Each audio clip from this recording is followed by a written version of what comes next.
Assalamualaikum warahmatullahi wabarakatuh. Halo semuanya, perkenalkan aku Anissa Alifa Putri, BP 1911212020 dari Peminatan K3 Kesling, Fakultas Kesehatan Masyarakat, Universitas Andalas. Pada kali ini, kita akan membahas tentang konsep 3R dan contohnya. Nah, 3R itu adalah reduce, reuse, dan recycle.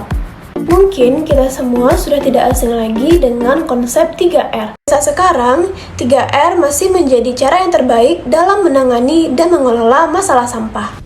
Sampah adalah bahan sisa yang dihasilkan dari kegiatan sehari-hari. Kementerian Lingkungan Hidup dan Kehutanan mengakui bahwa pada 2020 total produksi sampah nasional telah mencapai 67,8 juta ton.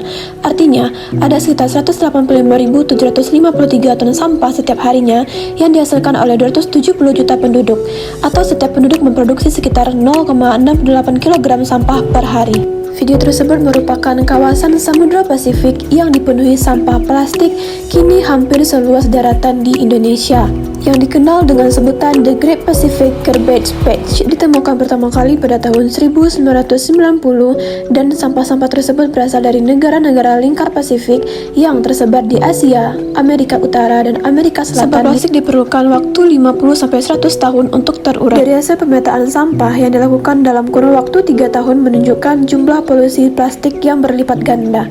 Mikroplastik menyumbang 8% dari total massa plastik yang mengapung di area luas tersebut.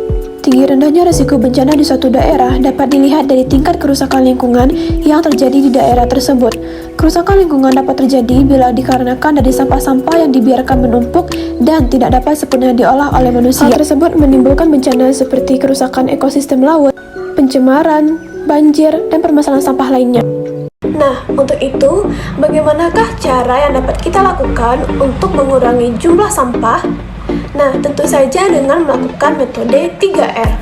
Yang pertama, reduce. Reduce berarti mengurangi sampah. Maksudnya, langkah ini mengajak kita untuk mengurangi penggunaan produk yang nantinya akan menjadi sampah, terutama produk yang membutuhkan waktu sangat lama untuk bisa terurai secara alami di alam, misalnya produk berbahan plastik. Reduce ini adalah langkah yang menjadi prioritas utama. Jadi, penggunaan barang yang sulit atau bahkan tidak bisa didaur ulang kembali sebaiknya dikurangi. Lalu, bagaimana contoh penerapan langkah ini? Yuk kita lihat. Saat kalian berbelanja snack atau makanan di warung, usahakan untuk tidak menerima atau menolak kantong kresek. Bawalah dari rumah tas belanja kalian sendiri yang dapat digunakan berulang-ulang. Yang kedua yaitu reuse, yang berarti menggunakan kembali. Artinya, langkah ini mengajak kita untuk menggunakan kembali produk-produk yang sudah dipakai. Dengan begitu, tidak banyak yang ditimbulkan akibat produk-produk sekali pakai. Nah, bagaimana contoh penerapan langkah ini? Yuk kita lihat. Sampah botol plastik yang dibuang dulu.